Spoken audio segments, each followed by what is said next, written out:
चुनाव आयोग ने उपराष्ट्रपति चुनाव के लिए शेड्यूल जारी कर दिया है। 21 अगस्त को उपराष्ट्रपति पद के लिए नामांकन की आखिरी तारीख है। 9 सितंबर को इस पद के लिए वोट डाले जाएंगे और इसके बाद देश को नया उपराष्ट्रपति मिलेगा। अगर विपक्ष इस चुनाव में अपना उम्मीदवार खड़ा नहीं करेगा तो उपराष्ट्रपति निर्विरोध चुन लिया जाएगा। उपराष्ट्रपति के चुनाव में वोटिंग गुप्त होती है, ऐसे में क्रॉस वोटिंग की संभावना भी रहती है। चुनाव आयोग की तरफ से शेड्यूल जारी होने के बाद अब सियासी सरगर्मी तेज हो गई है। पूर्व उपराष्ट्रपति जगदीप धनखड़ के इस्तीफे के बाद देश का अगला उपराष्ट्रपति कौन होगा, यह सवाल सियासी गलियारे से लेकर आम जनता की जुबान पर भी है।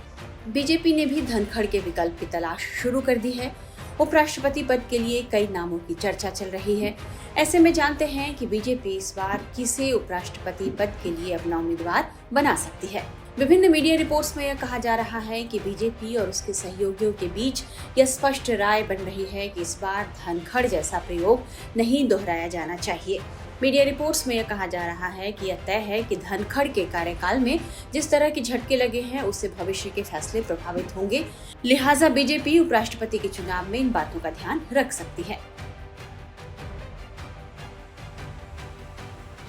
बीजेपी नए उपराष्ट्रपति की कुर्सी पर गठबंधन के किसी सहयोगी दल के नेता को बिठाने के बजाय पार्टी की विचारधारा से जुड़े किसी मजबूत व्यक्ति को यह सौंप सकती है।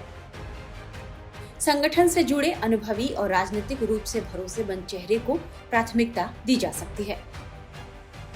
संगठन के किसी मंझे हुए नेता या किसी केंद्रीय मंत्री को भी ये जिम्मेदारी मिल सकती है।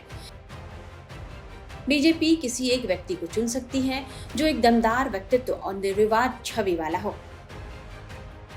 इस साल होने वाले बिहार के चुनाव और अगले साल होने वाले पश्चिम बंगाल, तमिलनाडु, केरल और असम जैसे बड़े राज्यों में चुनाव को देखते हुए सामाजिक और क्षेत्रीय समीकरण भी उम्मीदवार चयन में अहम भूमिका निभा सकते हैं। बीजेपी की अगुवाई वाली एनडीए का लोकसभा और राज्यसभा में पर्याप्त संख्या बल है, लिहाजा मोदी सरकार के लिए अपना उपराष्ट्रपति चुनना कोई दिक्कत वाली बात नहीं। हालांकि विपक्ष की ओर से भी संकेत दिए गए हैं कि वो भी चुनाव में उतरने को तैयार है, भले ही नतीजा कुछ भी हो। लेकिन विपक्ष एक राजनीतिक संदेश देना चाहता है। 2022 में भी विपक्ष ने मार्गरेट अल्वा को उम्मीदवार बनाकर एनडीए प्रत्याशी धनखड़ के खिलाफ चुनाव लड़ा था।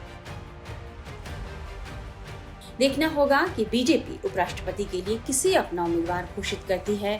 फिलहाल तो इंतजार ही करना होगा।